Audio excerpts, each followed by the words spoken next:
Molinera sardines in tomato sauce. Hey there, this is Rocky the Funny Guy with another review of unusual foods. Sardines. They're one of my favorites. I hope they're one of your favorites as well. I will dispose of the usual nonsense of reading everything on the label, but at the end of the video, stay tuned and I will have some really nice photographs of each one of these things here so we can you can spend all kinds of time reading every little thing on there that you want, even the barcode if you like. So Molinera is a Spanish brand. Wild caught, as they always say, of course, because you can't raise sardines in a net pen or in an aquarium. Just don't work. The Spanish ones tend to be those more robust, a bit harsher flavor. Therefore, they go really well with sauces rather than just plain. I like the box. It's a attractive label, but it does say, of course, that it is produced or packed for Molinera Foods, which means Molinera doesn't go and catch these things. They buy them from the source cannery, which I don't really know that we can find out very easily, but perhaps an internet search of the different companies will help you find that. Spanish sardines, they used to be one of the premier sardines on the planet because they were so plentiful. Today, I hear that they're down to, maybe 10% of the catch per year. That's really sad. I don't know what causes it. Of course, the usual go-to offender is global warming. I don't know if that's true. Probably overfishing. On the planet, we overfish, and we're very wasteful about how we catch and use our fish. This is one of those boxes that is not the kind I like, because I don't like the glued ones. I like the flaps you can open and close. If nothing else, it's kind of neat to keep those little boxes, because when I was a kid, I used to keep little things like that for putting my toys in. Also, it's a nice and solid gold can, my favorite.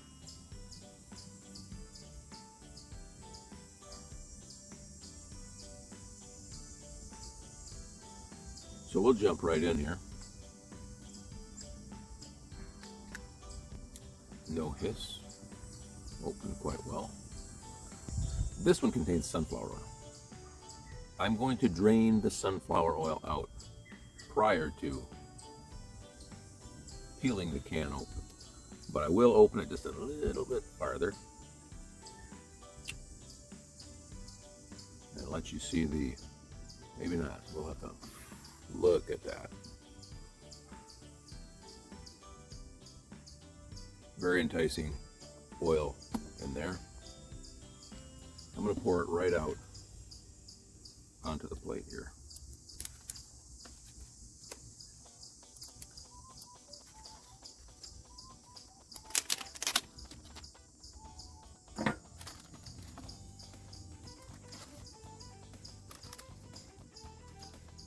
One of these days. Okay, so here we go. Whoa, look at that. That is a pretty color. And of course, that's the tomato sauce. Not much of a sauce. It's more like tomato juice. So I've probably dispensed with most of the flavor, but I don't want that stuff oozing all over on me. There should be enough left.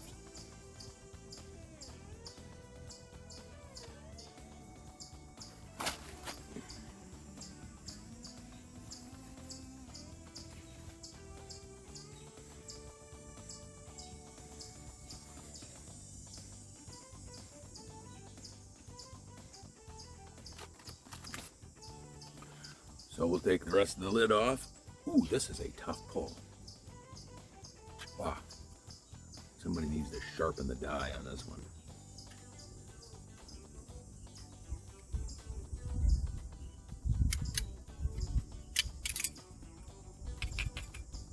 Success.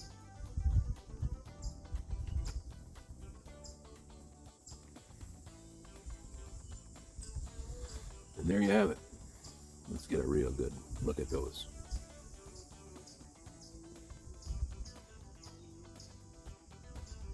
Those are some brutes.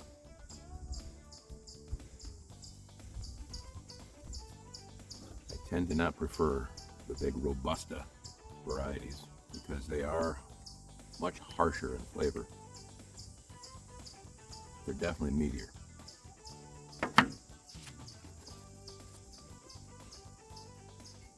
And these are full-bodied fish. These are not fillets. They've got the skin, but no detectable scales. They got that weird little cut-off tail on them, and part of the neck bone extruding out the end there. Not sure why they leave both those on. It seems like it's done intentionally. Well, okay, so let's see if we can find any hidden treasure on the inside here. Yeah, yeah.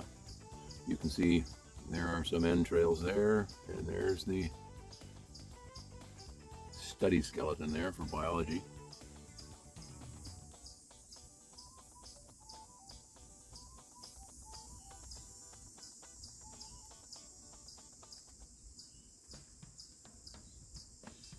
I'm going to jump right in and test one of these fillets.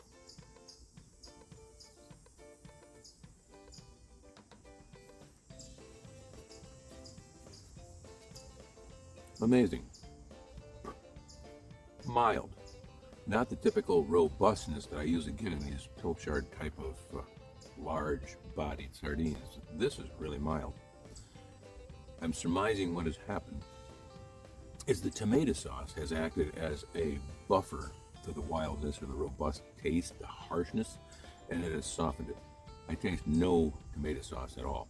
Even though I poured it out, it doesn't really matter. There should be some tomato sauce remaining on here, enough to give it some flavor, but not really much. So I think the tomato sauce has neutralized in its effort to reduce the fishy flavor of these fillets. And it's done it well. Just for fun, let me see if I can. I'll pour some of the remaining juice on there. Okay. Now, as you can see, it's well covered with that tomato juice sauce. Let's see what this is like.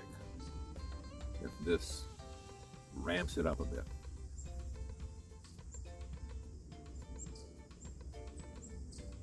The thing is, if that is intended to be eaten on the fish, it's not doing a very good job because it just pours right off like rainwater.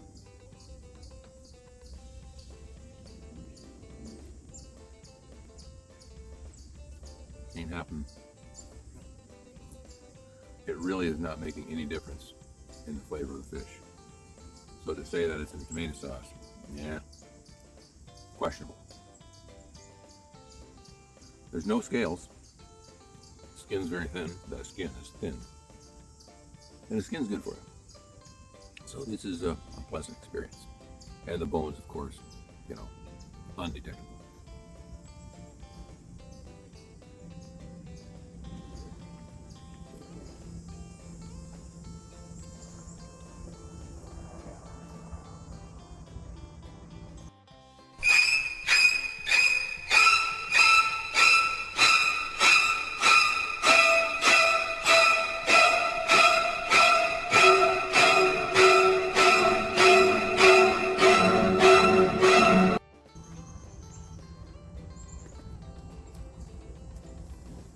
Okay, I'm gonna go get some real tomato sauce and let's see if that makes a difference. And by the way, while I'm gone, if you could do me a big favor and click the like button there, it would really help me out immensely and I would be appreciative to that effort.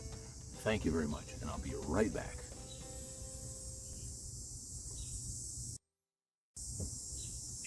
Okay, as you can see, I simply leaned out of the camera and leaned back in because I actually have the stuff here. This is my own homemade canned tomato sauce, right from my own heirloom tomatoes in the garden. We'll see if this makes a difference.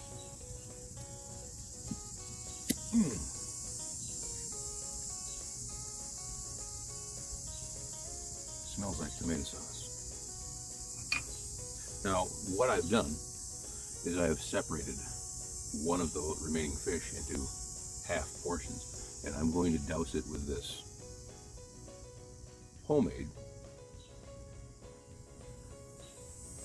tomato sauce as such. Take a look at that. Now that's what I expected to see when I uncovered the can. That's what is expected of tomato sauce, not just juice and runny snot in there. This is sauce. Let's see how this goes.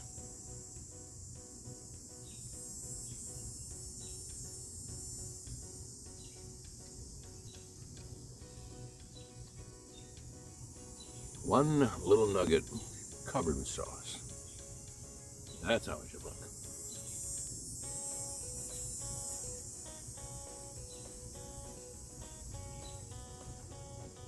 What an elevation of difference that made. I could eat 2 cans of this just with that sauce. Way improved.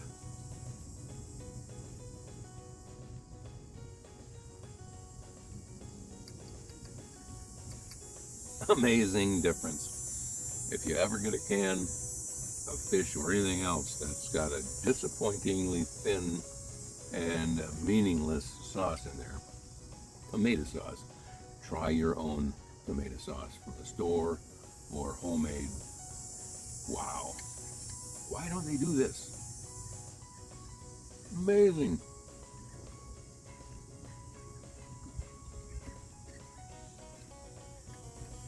Okay, now I'm going to step it up a notch. I'm going to step it up by adding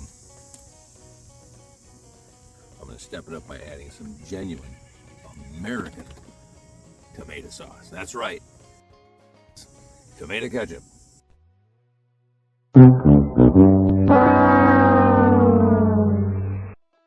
The sauce of Americans. We'll see what that does. Hopefully it doesn't make any of those uncomfortable squirting noises. It didn't. Well done. Now, it looks pretty hot doggish there.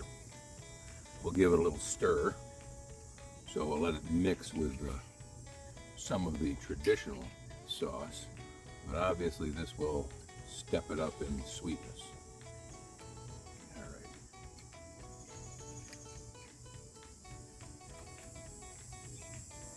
Not much difference in appearance. Oh, this one's a little more sloppy than the first one. The mixture of American tomato ketchup, spaghetti sauce, or tomato sauce, and pilchard sardines is nothing to be desired.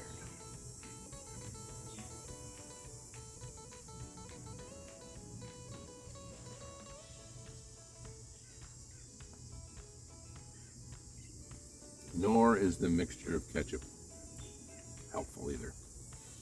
I would say that is a bust. But we will stick with the traditional tomato sauce.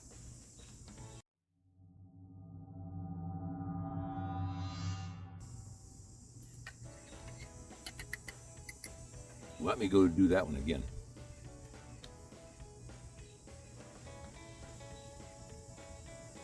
So we're going to finish it this way, the way that works best.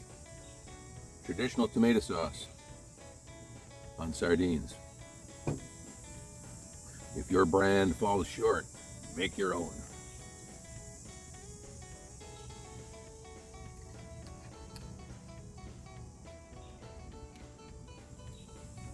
We're going to throw this one on a cracker.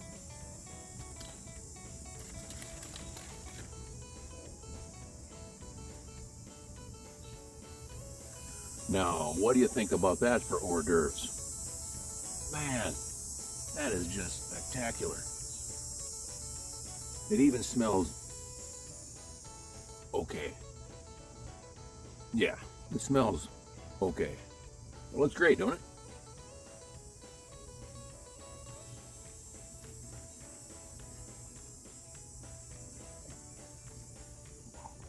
Just wow.